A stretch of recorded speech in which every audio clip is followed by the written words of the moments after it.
Asalaamu calaykum waraxmatullaahi wabarakaatu kulanti wacan oo wanaagsan dhammaan khayaarta meel kastoo aad joogtaan waa anigoo ah SM iyo kanaalkeena ogaal baashe kusoo dhawaada haddaba kanaalkeena sidee loo sameeyaa looga noocaana adigoo isticmaalaya moobeelkaaga androidka waxaanu ku samayn doonaa applicationka Pixel Lab daawasho wanaagsan.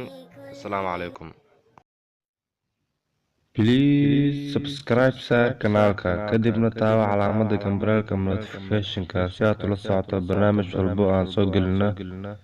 Mahadsan.